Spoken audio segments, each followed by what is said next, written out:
Good morning, welcome to CATEX TV. My name is Frank Fortunato. Today is Monday, August 27, 2012. Coming down to the end of the summer, the UK is closed today. It's a bank holiday, and a week from today, of course, is Labor Day in the United States. And after that, back to business as usual. Since it is the end of the summer, that means hurricane season, and yes, it's true. 3 American states have now declared emergencies as Tropical Storm Isaac is barreling into the Caribbean.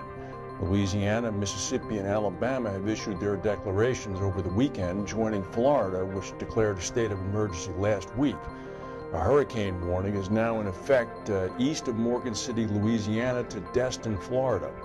The storm is forecast to hit New Orleans sometime in midweek. Now it's been downgraded to a Category 1, which means it'll have top speeds, wind speeds of about 95 miles per hour. The Hurricane Center is warning people not to pay too much attention to the categories because the storm can pick up strength as it goes over the warm water. The 7th anniversary of Hurricane Katrina, which put 80% of New Orleans underwater, is this week.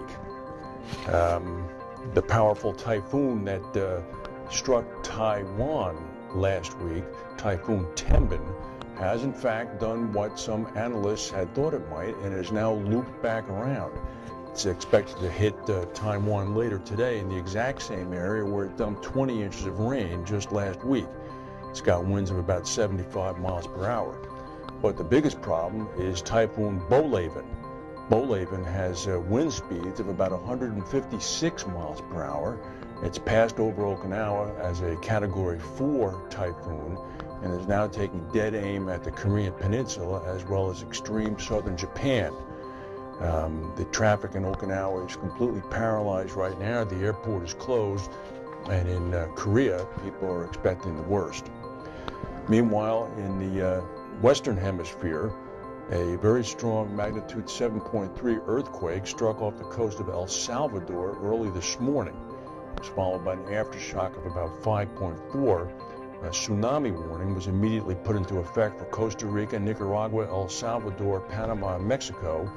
The tsunami came, but fortunately it was only 4 inches high. There have been no reports of any damage or injuries from the earthquake. Hundreds of earthquakes have been striking Southern California recently in the past 72 hours, centered mainly in the Imperial Valley. This is a so-called earthquake swarm.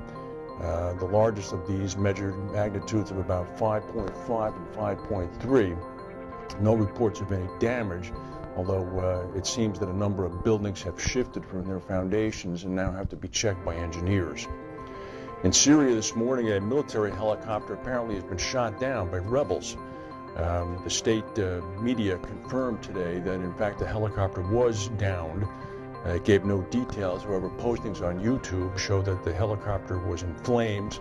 It abruptly turned and nosedived and spun into the ground before disappearing from view.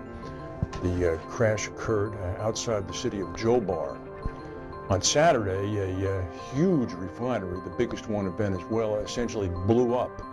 The refinery produces about 645,000 barrels of oil a day. It's called the Amuay, A-M-U-A-Y refinery. President Chavez has ordered an investigation into the explosion. The explosion killed 41 people, left 80 others dead. Goldman Sachs noted today that similar major fires have typically caused months in delays. International oil prices have already spiked upward, partially as a result of the fire. This has been a bad driving weekend to China. Today, a commercial van slammed into a truck in northwestern China, killing 9 people.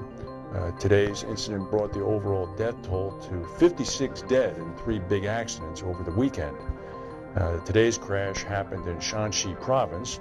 Yesterday, 36 people were burned to death when an overnight sleeper double-decker bus rammed into a tanker loaded with high flammable methanol on another highway in the same province, Shanxi, causing both vehicles to burst into flames. And then the day before, on Saturday, 11 people were killed and another was seriously hurt when a van crashed into a truck in China's southwest Sichuan province.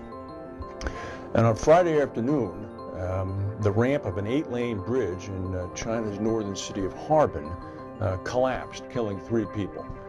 The 320-foot stretch of highway, which opened 9 months ago as part of a $300 million improvement project, turned over under the weight of 4 heavy trucks. The trucks and the highway then plunged to the ground about 100 feet below. The incident was one of at least 6 highway bridge collapses to occur across China since July of last year. This, of course, continues to raise questions over the quality of the infrastructure work that's been being performed in the country as a result of the massive stimulus package the government has ordered in order to ward off the global financial crisis. That's the news for today. The Republicans are congregating in Tampa. They canceled today's activities in the convention out of prudence because nobody quite knew where Isaac was going to be. So I suppose it will start in earnest tomorrow. If we have any breaking news, we'll come back and tell you. Thank you for watching, and we'll see you tomorrow.